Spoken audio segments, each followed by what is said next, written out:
Bienvenidos y muchas gracias por escuchar. Estamos en el módulo 6 de la fe y la gracia, NCAPS. Así que le damos la bienvenida a aquellos que nos están viendo desde casa. Hoy vamos a hablar de la fe y lo primero que hay que explicar es qué es la fe. La verdad es que llevamos varias semanas y te invito a que veas el YouTube de la Iglesia Cornerstone Almería, y puedes escuchar un par de mensajes acerca de oír la palabra de Dios, escuchar esa voz que te cambia, te transforma por dentro. De la misma manera que hemos estado escuchando los testimonios, siempre hay un momento donde hay una semilla plantada en nuestros corazones. Y ayer miércoles en la oración el Señor me recordaba en la concepción de Samuel a través del mensaje de Ana que muchas veces necesitamos esa palabra de parte de Dios, necesitamos esa semilla de parte de Dios que nace en nuestro corazón para poder entender o poder caminar, poder experimentar qué es la fe.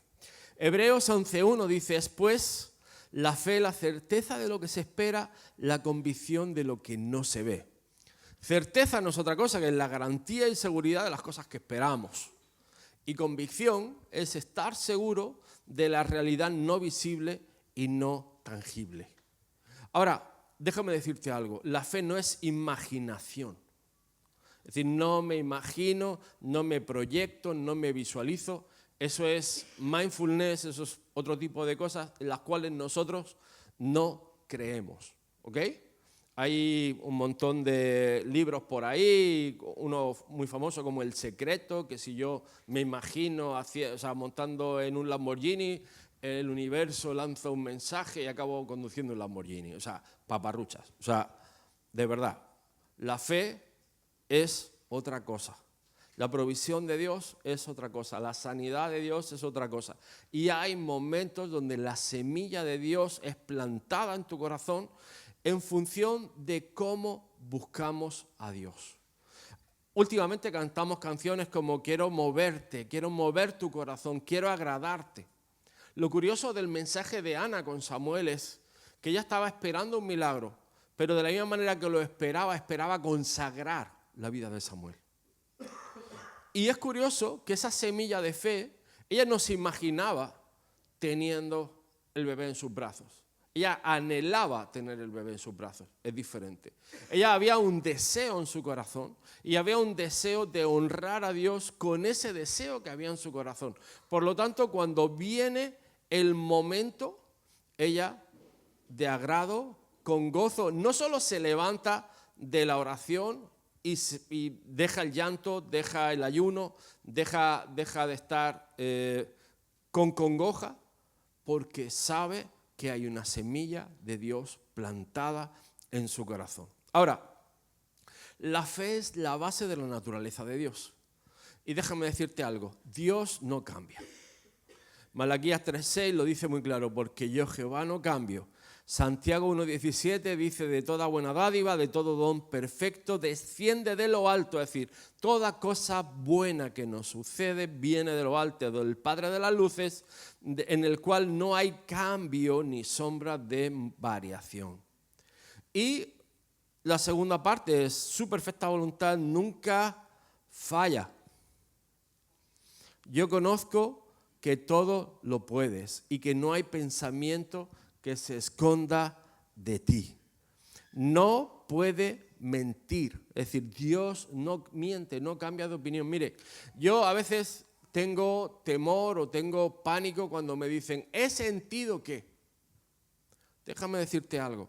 Cuando Dios habla, Dios habla. Muchas veces nos estamos siendo engañados por emociones. Y la iglesia va a compulsiones de emoción y eso es engañoso o no confiable. Cuando Dios da una palabra, esa palabra produce vida. Por eso dice la palabra, yo soy el camino, la verdad y la vida. El camino te da destino, te da propósito, te da una misión. La verdad es que es algo confiable. Es decir, si Dios dice, por aquí es por aquí. Si Dios no dice nada, mejor esperar. Y obviamente hay momentos en los que Dios nos reta a dar un paso de fe. Y el paso de fe a veces parece un salto al vacío, pero en el momento que das el paso, Dios hace el camino. Y esto es algo que solo se desarrolla o solo se madura a través de la caminata cristiana. Ahora, Dios no miente, Dios no cambia de opinión. Por eso, y lo digo con mucho respeto, a veces me vienen chicos que me dicen, pastor, a mí Dios me habló de la hermana tal y que cual. Está bien, hay un sentimiento, te puede gustar a alguien, pero hay que buscar siempre la verdad, el corazón de Dios. Igual que hay una persona predestinada para nosotros que es en la perfecta voluntad de Dios, que nos lleva a cumplir el propósito, que nos lleva a la verdad y sobre todo nos lleva a progresar en la fe. Nosotros debemos de tener cuidado y cuidar nuestras decisiones. Porque, además, la base de la fe es obra redentora del Hijo de Dios. ¿Qué significa redención? Es, yo tengo una deuda, alguien paga por ella. Yo tenía una condenación, alguien decreta que ya no la tengo. Yo tenía una necesidad y alguien la provee. Yo tenía una enfermedad y de pronto estoy sano. Es decir, la base de la redención es suplir algo que estaba roto, perdido, deshecho o estaba maldito. Es decir, estaba condenado a tener una condenación. Por lo tanto, tenemos que tener claro que cuando estamos hablando de redimir, son cosas que nosotros entregamos en el altar a Dios. Entonces se produce la obra redentora del Señor.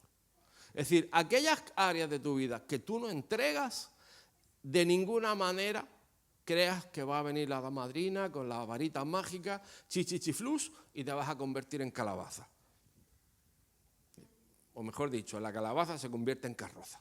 No, o sea, eso es Disney y no está en la Biblia, ¿ok?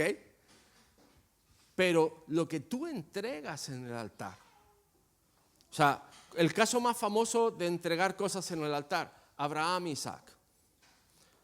Cuando él da su paso de fe y está a punto de entregar a su hijo en sacrificio, como Dios se lo había pedido, Dios automáticamente trae provisión. Y no solo trae provisión, trae un mensaje que le dice, para.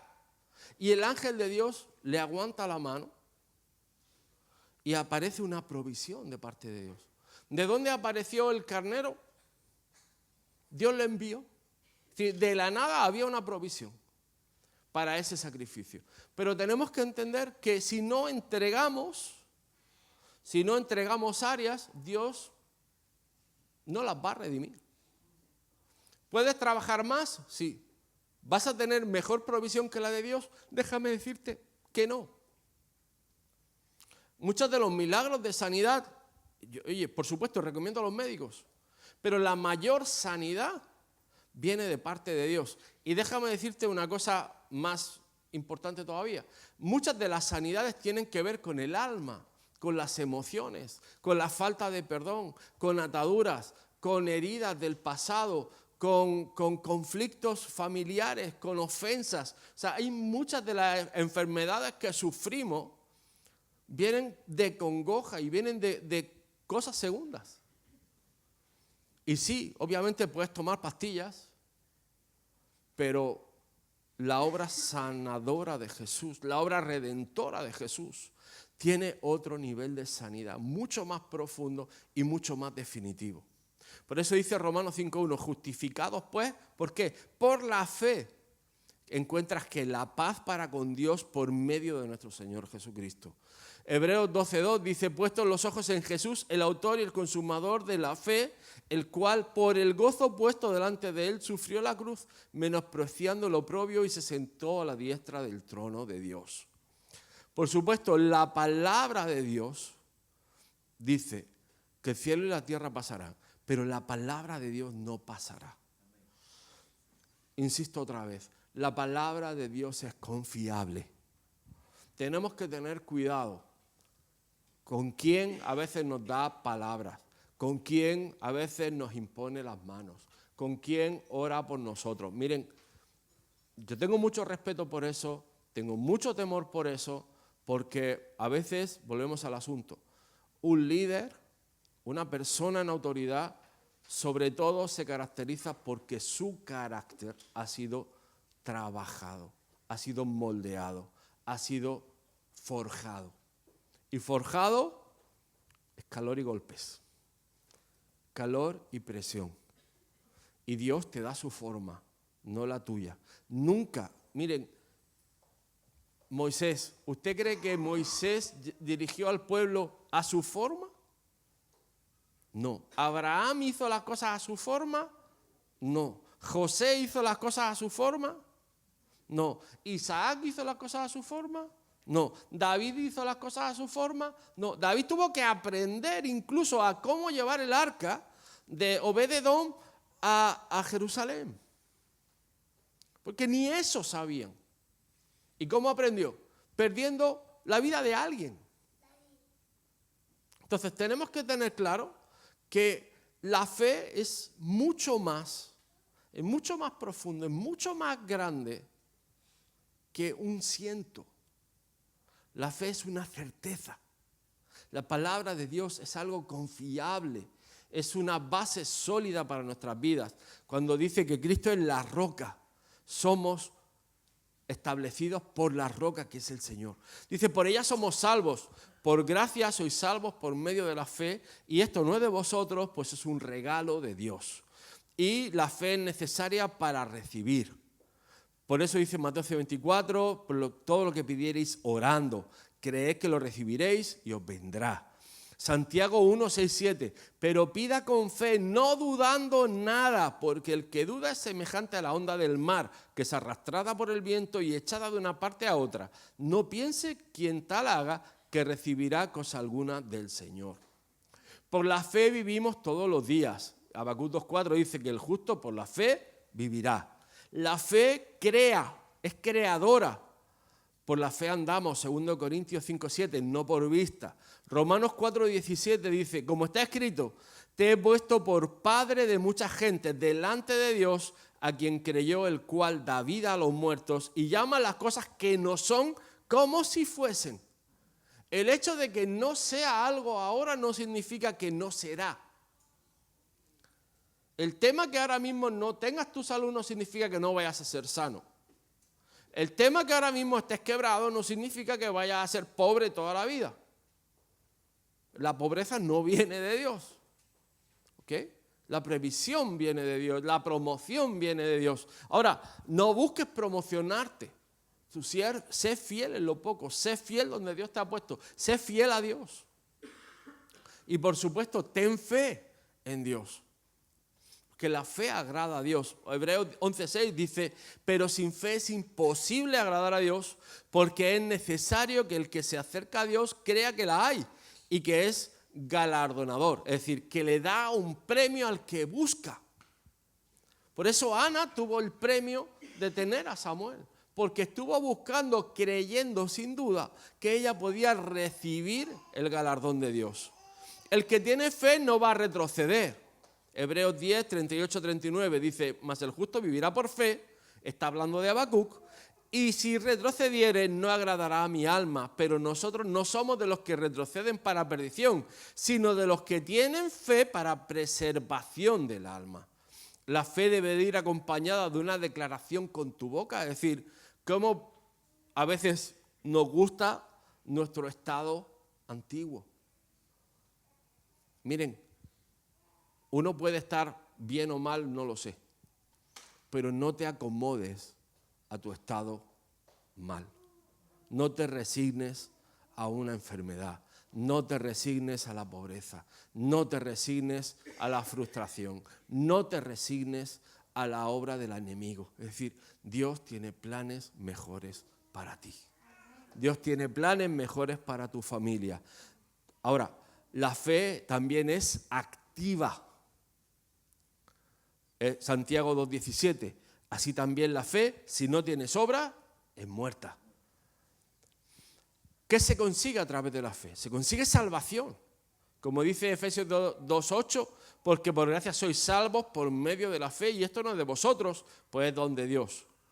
Se produce llenura y milagros. Gálatas 3:5 dice, pues aquel que os suministra el Espíritu y hace maravilla entre vosotros, lo hace por las obras de la ley o por el oír con fe.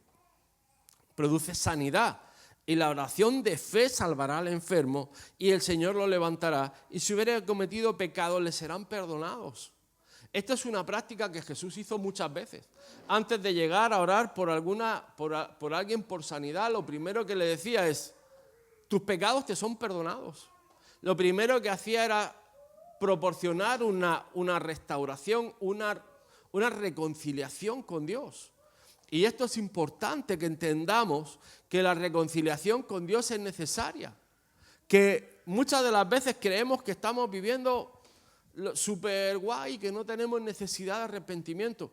Y creo que muchas veces tenemos que volver a escudriñar nuestro corazón y volver a escudriñar nuestra alma y ver dónde nos hemos equivocado, ver dónde hemos fallado y desde ahí entregar otra vez las cosas que tengamos que entregar en el altar de Dios. Ahora, otra de las cosas que se consigue es la salida a los problemas. Mateo 8, 23, 26 dice, entrando él en la barca y sus discípulos le siguieron, y aquí se levantó en el mar una tempestad tan grande que las olas cubrían la barca. Todos conocemos la historia. Los apóstoles que dijeron, Señor, vamos a morir todos. Y el Señor les responde, ¿por qué teméis, hombres de poca fe? No les dice, ¿por qué no remáis? ¿Por qué sacáis las...? O sea, habla de fe y habla de temor. Y os digo una cosa, muchas veces el temor nos paraliza. Tenemos miedo al fracaso, tenemos miedo a la decepción. Hemos tropezado muchas veces. Déjame decirte algo, echemos fuera todo temor en el nombre de Jesús. La única manera que tenemos de avanzar es tomar esa autoridad y esa seguridad. Por supuesto, necesitamos respuestas a las promesas que Dios nos hace. Y dice Hebreos 6, 11 y 12, dice, pero deseamos de cada uno de vosotros que muestre la misma solicitud hasta el fin, para plena certeza de la esperanza, a fin de que no os hagáis perezosos, sino imitadores de aquellos que por la fe y la paciencia heredan las promesas. Es decir, obtener promesas y obtener respuestas son parte de nuestro testimonio. Primera de Juan 5:14 dice, y esta es la confianza que tenemos en Él, que si pedimos alguna cosa conforme a su voluntad, Él nos oye. La fe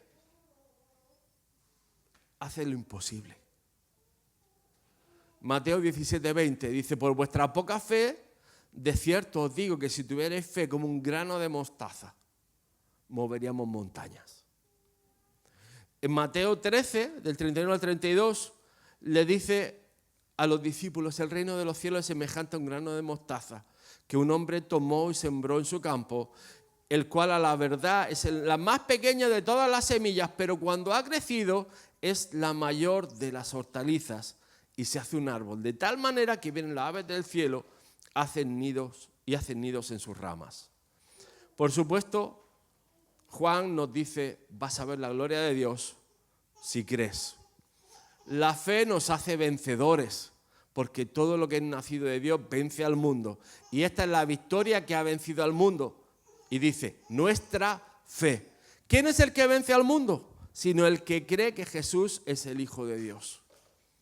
Ahora, ¿qué debo hacer para que mi fe crezca?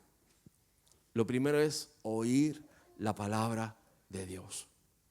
Y segunda parte, orar y ayunar. Ahora, tenemos un desafío. Os puse una tarea acerca del ayuno y me gustaría que la semana que viene, un día, durante la semana, de jueves a jueves, todos en el chat nos apuntemos qué día vamos a ayunar. Y de verdad, no quiero que hagamos ni Daniel, ni solo comer lentejas, ni quiero que ayunemos. de la noche a la noche y que busquemos al Señor. Y si todos es el jueves, pues todos es el jueves. Cuando terminemos pico y pala nos vamos a cenar. Pero quiero que hagamos esto para que busquemos en ese día al Señor. Si no te viene bien el jueves, el miércoles está bien, martes está bien, el día que más te guste. Ponlo en el chat, comprométete. Ponlo en el chat de Pico y Pala y busquemos al Señor. Porque os digo una cosa, necesitamos respuestas. Y sobre todo queremos que Dios se mueva. El siguiente evento, a mí me gusta lo que han dicho los hermanos, tenemos que salir a predicar. Claro que sí. Yo quiero que conmovamos la ciudad, no solamente con la predicación, sino con la presencia de Dios. Yo creo que la predicación debe de ir acompañada de la presencia y de la unción. Compartir la palabra de Dios tiene que ir acompañado de obras y milagros. Y para eso necesitamos el poder de Dios. Por lo tanto, hermanos, entramos en el proceso. En 2 meses tenemos aquí probablemente el mayor evento evangelístico que vayamos a hacer y somos parte. ¿Quiere decir esto? Que empecemos a preparar nuestros corazones. Y cuando demos el mensaje, cuando compartamos el mensaje, el cual estamos preparando, siempre tengamos como prioridad buscar la presencia de Dios. Ahora, la fe hace una diferencia entre realidad y verdad. La realidad es todo lo que estás viviendo y lo logras percibir con tus 5 sentidos. Y déjame decirte, estarás pasando necesidad, enfermedad o cualquier tipo de problema, estoy de acuerdo, lo estás sintiendo, lo estás viviendo, es real. Ahora, verdad es todas aquellas promesas escritas en la palabra que debes creer en tu corazón y confesar con tu boca. Ejemplo, cuando en tu cuerpo sientes algún dolor o alguna enfermedad, es real, pero la verdad dice que por sus llagas fuimos curados. Isaías 53:5. ¿Ok? Así que diferenciamos una cosa de la otra. ¿Puedes sentirte mal? Te lo compro. Te sientes mal. Pero la verdad es otra. ¿Amén? Y podemos abrazarnos a la verdad. Por la parte de la gracia, tengo que decir que la gracia es favor inmerecido de Dios hacia los hombres. Por gracia somos salvos. Y es el poder que nos capacita. Es decir, sin gracia no seríamos capaces de hacer o desarrollar un ministerio, servir a Dios, porque en nuestra fuerza, créame, que no vamos a llegar a ningún sitio.